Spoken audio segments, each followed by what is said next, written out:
Bene, quid significat in Iglesia Católica? Si cogito fideles huius nationes, ulteriores nationes. Cogito eorum institutionem education et eorum institutionem. Ergo Ecclesia utatur oportet sermone lingua apta illis fidelibus. Ergo vernaculo sermone. Tamen Nicolominus, Nicolosatius, Atamen, Verundamen, however. Lingua Latina, as pars, hereditatis, catholicae, tradite per secula. As pars. Autores maximi et plurimi etiam pontifices odierni scripserunt Latine. Documenta maxima ecclesiae condita sunt lingua Latina. Non possumus hoc negare, non possumus etiam deprecari to pray away. Ergo aliqua pars ecclesia necesse est studiat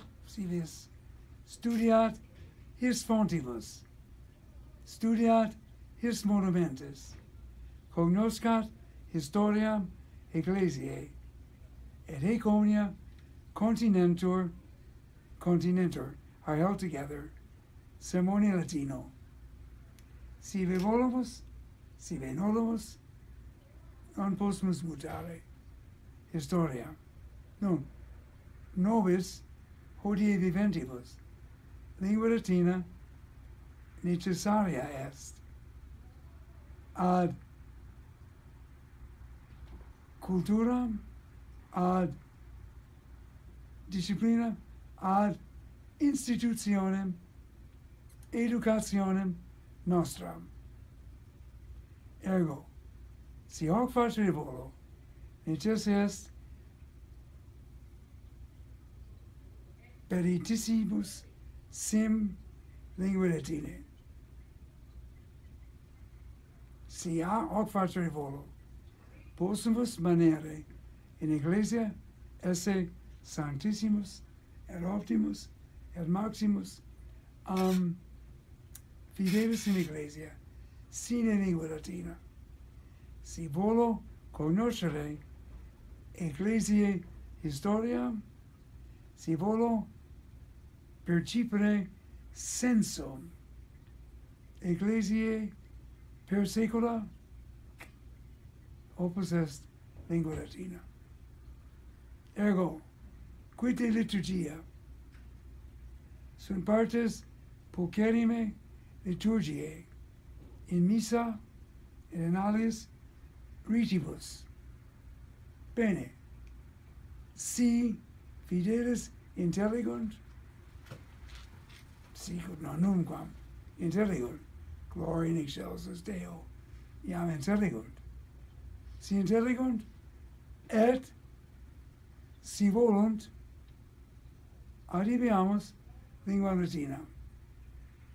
Si non intellegunt, dicamus in rebus liturgicis. Si non intellegunt, si nolunt, ergo adibiamus sermonem vernaculum. Ergo parari debemus ad utramque linguam. In schola, in bibliotheca, in scientia, in fontibus, in doctrinis, lingua Latina.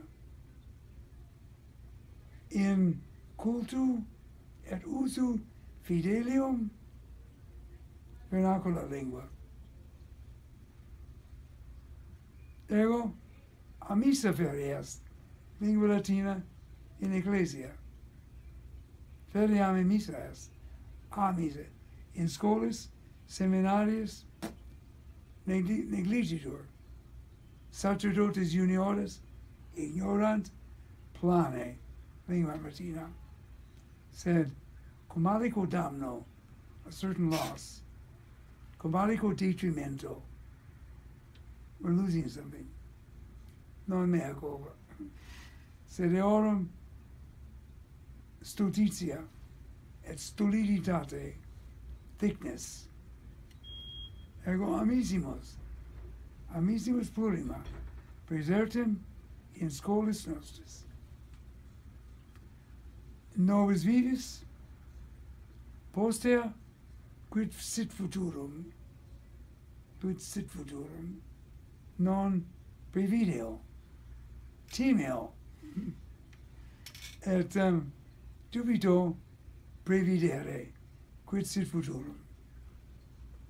Qui aliquando in lingua, in ecclesia, lingua invaluit Greca, primo seculo, tempore Christi, tempore apostolorum, primo seculo post Christum, omnia Grece,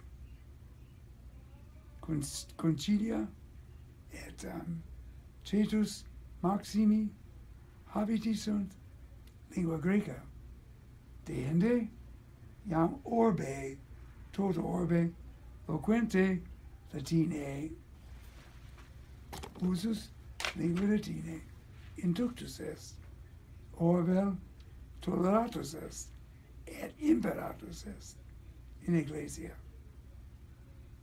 Tuo te viginti saecula, nunc fortasse, sermon Anglicus, erit lingua totius orbis, iam est, iam ferias. Ergo, non possumus resistere, vel repugnare, quia iam fit, avesne opinione mea. Gratias tibi algo, Pater.